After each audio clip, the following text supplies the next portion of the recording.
എന്റെ രീതി അങ്ങനെയാണ്. ഞാൻ അങ്ങനെയാണ് കുഞ്ഞിലെ തൊട്ട്. അതും ഇപ്പോൾ ഈ ജനറേഷനിലുള്ള എന്റെ പ്രായമുള്ള കുട്ടികളെല്ലാവരും ഇപ്പോൾ നിങ്ങൾ വിചാരിക്കുന്ന പോലെ ഭയങ്കര ഓവർ ക്യൂട്ട്നെസ് ആയിട്ട് യൂണിക്കോൺസും അതും ഇതും ഒന്നും കണ്ടു നിൽക്കുന്ന ആൾക്കാരല്ല. ഞങ്ങൾ കുറച്ചും കൂടെ അപ്ഡേറ്റഡ് ആണ്. ഈ ലോകത്ത് നടക്കുന്ന കാര്യങ്ങൾ അറിയാം, എല്ലാം ഡിസ്കസ് ചെയ്യുന്നവരാണ്. സ്കൂളിൽ പോകുമ്പോഴും നമ്മൾ എല്ലാവരും അങ്ങോട്ടും ഇങ്ങോട്ടും സംസാരിക്കും. അപ്പോൾ കാലം മാറി ഇത്തിരി. ഞാനാണോ മുതിർന്നത്, ഇവളാണോ അല്ല, ശരിക്കും ഞാൻ മുതിർന്നത്? പറയാം, എന്നേക്കാൾ അപ്ഡേറ്റഡ് ആണ് ഈ 10 വയസ്സുള്ള ഒരാള്. കാരണം അത് ഞാൻ തിരിച്ചറിയുന്നുണ്ട്. ഓക്കെ, എന്നേക്കാൾ അപ്ഡേറ്റഡ് ആണ് ഈ 10 വയസ്സുള്ള കുട്ടി. അപ്പോൾ നമ്മൾ ഈ കാർട്ടൂൺ നെറ്റ്വർക്ക് ഒക്കെ കണ്ടുകൊണ്ടിരിക്കുന്ന ആ കുട്ടികളല്ല ഞങ്ങൾ വലിയ കാര്യങ്ങൾ ചർച്ച ചെയ്യുന്നു. ഇങ്ങനെയൊക്കെ പറയുന്ന കുട്ടി എത്രയും പെട്ടെന്ന് പ്രായമാവും, വളരെ പെട്ടെന്ന് പ്രായമായി മധ്യവയസ്കയിലെത്തി. ഈ കുട്ടി ജനിച്ചപ്പോൾ തന്നെ പ്രായമായിട്ടാണ് ജനിച്ചത്. പിന്നെ എന്നെക്കാൾ മുതിർന്നതാണോ ഈ കുട്ടി എന്ന് ചോദിക്കുന്ന അവതാരക. സത്യം പറഞ്ഞിട്ടുണ്ടെങ്കിൽ 90% കുട്ടികൾ ഈ രീതിയിൽ ചിന്തിക്കുന്നില്ല. 10% കുട്ടികൾ ഈ രീതിയിൽ ചിന്തിക്കുന്നു. അതായത് നമ്മുടെ ചുറ്റുപാടുമുള്ള ടെക്നോളജികൾ അല്ലെങ്കിൽ അറിവുകൾ അത് പഠിക്കാൻ കഴിയുക എന്ന് പറയുന്നത് വലിയ കാര്യമാണ്. ഈ കുട്ടിക്ക് അത് പെട്ടെന്ന് മനസ്സിലാക്കാൻ കഴിയുന്നു, അത് റിയാക്ട് ചെയ്യാൻ കഴിയുന്നു എങ്കിൽ അതൊരു നല്ല കാര്യമല്ലേ? ആകെ 10% കുട്ടികൾക്ക് ഈ ഒരു ബുദ്ധിയുള്ളൂ. ആ ഒരു കുട്ടിയുടെ വീട്ടുകാർ പഠിപ്പിച്ചു കൊടുക്കുന്ന രീതിയിൽ മുന്നോട്ട് പോകുന്നു. ഈ കുട്ടിയുടെ വീട്ടിൽ ഒരു ലൈബ്രറി ഉണ്ട്, ഞാൻ അത് വായിക്കാറുണ്ട്, ഒട്ടുമുക്ക പുസ്തകങ്ങളൊക്കെ വായിച്ചു തീർക്കാന്ന് പറയുമ്പോൾ എനിക്ക് ശരിക്കും രോമാഞ്ചം വന്നു എന്നുള്ളതാണ്. കാരണം നമ്മുടെ വീട്ടിലുള്ള കുട്ടികൾക്ക് നമ്മൾ കൊടുക്കുന്നത് സ്മാർട്ട് ഫോണാ. എന്തിനാ? ഈ കാർട്ടൂൺ നെറ്റ്വർക്ക് കാണാനും മറ്റുള്ള എന്തെങ്കിലുമൊക്കെ കോമഡികളൊക്കെ കണ്ടുകൊണ്ടിരിക്കാൻ വേണ്ടി മാത്രമായിട്ട് നമ്മൾ കൊടുക്കുന്നത് എന്താ? ഇങ്ങനെ മൊബൈൽ ഫോണുകളാണ്. ഇവിടെ കുട്ടിക്ക് പുസ്തകങ്ങൾ കൊടുത്തു, പുസ്തകങ്ങൾ വായിച്ചു, അതിൻ്റെതായ ബുദ്ധി വൈഭവത്തോടു കൂടിയ കുട്ടി സംസാരിക്കുമ്പോൾ എന്താണ് കണ്ണുകടി എന്നുള്ളതാണ്. ചില ആളുകൾ ശരിക്കും പറയുകയാണെന്നുണ്ടെങ്കിൽ ഈ കുട്ടിയെ മോശപ്പെട്ട എന്താണ് ഇത്ര ചെറുപ്പത്തിലെ വാർദ്ധക്യം ബാധിച്ചു എന്ന് പറയുന്നത്. ആ ഒരു കുട്ടി ഇത്ര ചെറുപ്പത്തിലെ ബുദ്ധി വികാസം അത് ഉപയോഗിച്ച് ജീവിക്കുന്നു എന്നാണ് മനസ്സിലാക്കേണ്ടത്. ആൽബർട്ട് ഐൻസ്റ്റീനൊക്കെ പോലെയുള്ള ആളുകൾ, ഒരുപാട് സയന്റിസ്റ്റുകൾ ചെറുപ്പം മുതൽ അവരെ നേർരേഖയിലേക്ക് പോകാൻ അവർക്ക് കഴിഞ്ഞ എന്തുകൊണ്ടാണ്? അവരുടെ ചിന്താഗതിയുടെ മാറ്റം കൊണ്ടാണ്.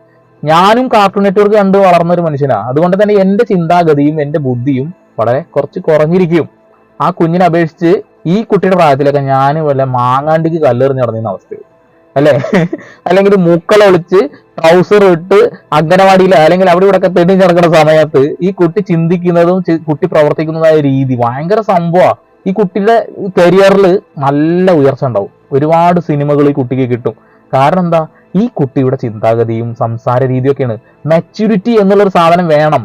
പക്ഷെ ഓവർ സ്മാർട്ട് ആവരുത് എന്നൊക്കെ പറയുമ്പോൾ എനിക്ക് ചോദിക്കാനുള്ളത്, ആ വീട്ടിലെ വളർന്ന ചുറ്റുപാട്, ആ കുട്ടിയെ വളർത്താൻ ആ വീട്ടുകാർ ആഗ്രഹിക്കുന്ന രീതി, അതൊക്കെയാണ് ആ കുട്ടിയെ മെച്യൂരിറ്റിയിലേക്ക് എത്തിച്ചത്.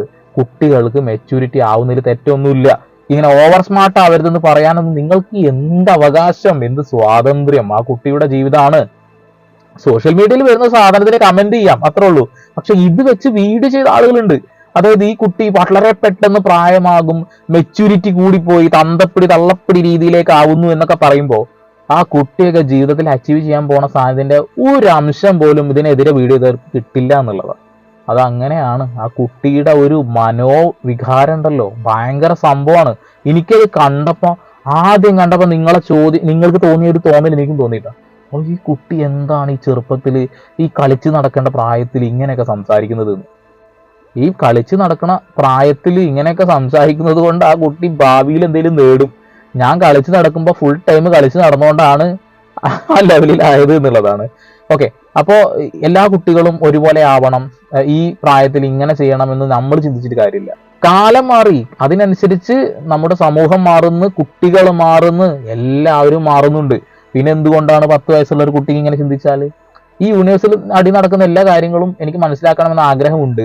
ഞാൻ അതിന് വേണ്ടിയിട്ട് പുസ്തകങ്ങൾ റെഫർ ചെയ്യുന്നു, നെറ്റ് അതിനു വേണ്ടി ഉപയോഗിക്കുന്നു എന്നൊക്കെ പറയുന്നത് നല്ല കാര്യമല്ലേ? അല്ലേ? ഒരു 100 കുട്ടികളുണ്ടെങ്കിൽ 100 കുട്ടികളും സയന്റിസ്റ്റ് ആവുമോ? ഇല്ല. 1-2 കുട്ടിയെ സയന്റിസ്റ്റ് ആവുള്ളൂ, 1-2 കുട്ടിയെ ഡോക്ടർ ആവുള്ളൂ, 1-2 കുട്ടിയെ പോലീസ് ആവുള്ളൂ. അപ്പൊ ആഗ്രഹിച്ച പോലെ ജീവിക്കുക എന്ന് പറഞ്ഞിട്ടുണ്ടെങ്കിൽ വലിയ ബുദ്ധിമുട്ടാണ് അല്ലേ? അപ്പൊ ഈ വീട്ടുകാരെ അവരെ സപ്പോർട്ട് ചെയ്യുന്നത് നല്ല കാര്യത്തിനാണ്. നിങ്ങൾ മനസ്സിലാക്കണം. ആ കുട്ടിക്ക് നല്ല നല്ല പുസ്തകങ്ങൾ വായിക്കാനുള്ള അവസരങ്ങൾ കിട്ടുക. നമ്മുടെ വീട്ടിലേക്ക് എന്താ സ്മാർട്ട് ഫോണിന് വേണ്ടി കരയും. ഭക്ഷണം കഴിക്കുന്ന സമയത്ത് ഫോണ് കിട്ടണം, ഭയങ്കര സംഭവമാണ്. അതില്ലെങ്കിൽ ബുദ്ധിമുട്ടാ. അങ്ങനെ പല രീതിയിലും നമ്മളെ വീട്ടിലെ കുട്ടികളെ നമ്മൾ വളർത്തിയെടുക്കുന്നുണ്ട് അല്ലേ? ബുദ്ധി ഇല്ലാത്ത കുട്ടികളെയാണ് വളർത്തുന്നതെന്നൊന്നല്ല ഞാൻ പറയുന്നത്. മെച്യൂരിറ്റി ഒക്കെ ആവുന്നത് നല്ലതാണ്. ആ കുട്ടിക്ക് എവിടെ എങ്ങനെ പെരുമാറണം എന്നറിയും എന്നുള്ളതാണ് ഒന്നാമത്തെ കാര്യം. ഒരു പ്രോഗ്രാമിലേക്ക് പോകുമ്പോൾ അവിടെ എങ്ങനെ സംസാരിക്കണം, എങ്ങനെ പെരുമാറണം എന്ന് ആ കുട്ടിക്ക് ബോധം ഉണ്ടാവും. അതേ പ്രായമുള്ള കുട്ടി ചിലപ്പോൾ ആ രീതിയിലാവില്ല പെരുമാറുക എന്നുള്ളത്. അപ്പൊ ഈ കുട്ടിയെ വളർത്തിയ രീതി എനിക്ക് ഇഷ്ടപ്പെട്ടു എന്നുള്ളതാണ്. കാരണം എന്താ വെച്ചിട്ടുണ്ടെങ്കിൽ പുസ്തകങ്ങൾ വായിക്കാൻ കൊടുക്കുക എന്ന് പറഞ്ഞിട്ടുണ്ടെങ്കിൽ ഇതിലും വലിയൊരു മായാലോകം വേറെ ഇല്ല, ഇതിലും വലിയൊരു ഭാവനാലോകം വേറെ ഇല്ല.